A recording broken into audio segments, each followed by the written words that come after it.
ಮೂಡಾದಲ್ಲಿ 3,000 ರೂಪಾಯಿಗೆ ಸೈಟ್ ಅಕ್ರಮ ಮಾರಾಟವಾಗಿರ್ತಕ್ಕಂಥ ವಿಚಾರ ಪಬ್ಲಿಕ್ ಟಿವಿ ಬ್ರೇಕ್ ಮಾಡಿದ ಸುದ್ದಿಗೆ ಗೃಹ ಸಚಿವ ಪರಮೇಶ್ವರ್ ಅವರು ಪ್ರತಿಕ್ರಿಯೆ ಕೊಟ್ಟಿದ್ದಾರೆ. ಅದೇ ಡೈಲಾಗ್ ಹೊಡಿತಾರೆ. ಲೋಕಾಯುಕ್ತದಲ್ಲಿ ತನಿಖೆ ನಡೀತಿದೆ, ಇಡಿ ಕೆಲ ಮಾಹಿತಿ ಸಂಗ್ರಹಿಸಿ ಲೋಕಾಯುಕ್ತಕ್ಕೆ ತಿಳಿಸಿದ್ದಾರೆ.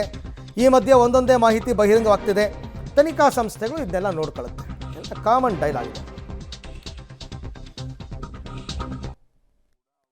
ತನಿಖೆ ಲೋಕಾಯುಕ್ತದವರು ಮಾಡ್ತಾ ಇದ್ದಾರೆ ಮತ್ತು ಈಗ ಇಡಿನವರು ಕೂಡ ಅವರು ಏನೋ ಒಂದಷ್ಟು ಮಾಹಿತಿಯನ್ನು ಕಲೆ ಹಾಕಿ ಅವರು ಕೂಡ ಲೋಕಾಯುಕ್ತದವರಿಗೆ ತಿಳಿಸಿದ್ದಾರೆ, ಪತ್ರ ಬರೆದಿದ್ದಾರೆ.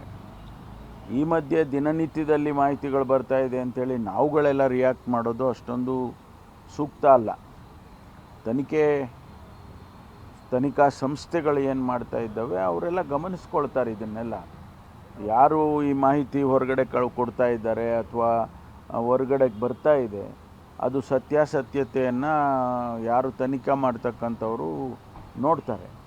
ನಾವು ಅದರ ಬಗ್ಗೆ ನಾವು ರಿಯಾಕ್ಟ್ ಮಾಡೋದು ಅಷ್ಟೊಂದು ಸೂಕ್ತ ಅಲ್ಲ ಅಂತ ನನಗನ್ಸುತ್ತೆ. ಯಾಕಂದ್ರೆ ನಮಗೂ ಮಾಹಿತಿಗಳಿರೋಲ್ಲ. ಯಾರೋ ಅವ್ರು ಹೇಳಿದ್ದು ಇವ್ರು ಹೇಳಿದ್ದು ಕೇಳಿಕೊಂಡು ನಾವು ರಿಯಾಕ್ಟ್ ಮಾಡೋದು ಅಷ್ಟೊಂದು ಸೂಕ್ತ ಇಲ್ಲ ಅಂತ ನನಗನ್ಸುತ್ತೆ.